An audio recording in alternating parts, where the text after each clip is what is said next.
myself, I thought it was somewhere between cringeworthy and appalling.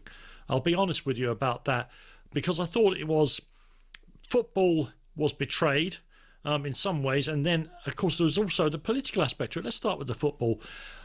We saw the complexity that the computer had to deal with of dealing with a 48-team World Cup. Let's ignore the fact that they're already talking positively. Some of the people, I won't call them weasels because it's probably inhumane, who run global football are talking about making the World Cup 64. But even so, 48 teams means that we are going to watch 72 group matches. Bear in mind that the last tournament, which went, to my mind, perfectly satisfactorily in many, many ways, this, controversial location, all the rest of it, the actual football, there were 64 games in the entire tournament before Argentina lifted the famous trophy. This time we're going to watch 72 group games to reduce the field from 48 to 32 teams. It's the lack of jeopardy. It's a terrible idea. And I think, and from that point of view, football itself was the loser. Look, whether or not you think that President Trump is entitled to a peace prize is completely up to you. That's it. That's down to yourself.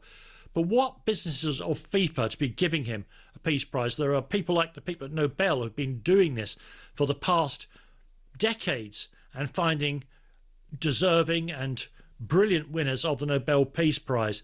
This looked like it was just blowing smoke up Donald Trump's fundament. I mean, that was the tone of a lot of the draw, I thought. Again, you're entitled to your view about Donald Trump, but this is a football draw. It's not supposed to be a rally for who is, in my opinion, a very divisive figure as the President of the United States. Obviously, he and Infantino, they were showing off that they are best friends. That in itself is a political statement. And here's the problem. For FIFA now, they have made their own bed of nails, because the next time they start trying to ban a football association because it's in, being guided by their own local governments, they've not got a leg to stand on. They are a political organisation now. The next time they start talking about Palestinian flags in a stadium, Ukrainian flags in a stadium, or whatever political, or gay armbands on the arms of footballers, everybody's perfectly willing to say, but hang on, you are a political organisation now with your obvious backing of a divisive, and again, you're entitled to your opinion about it, President of the United States. I think the whole thing was, as I say, somewhere between cringeworthy and appalling.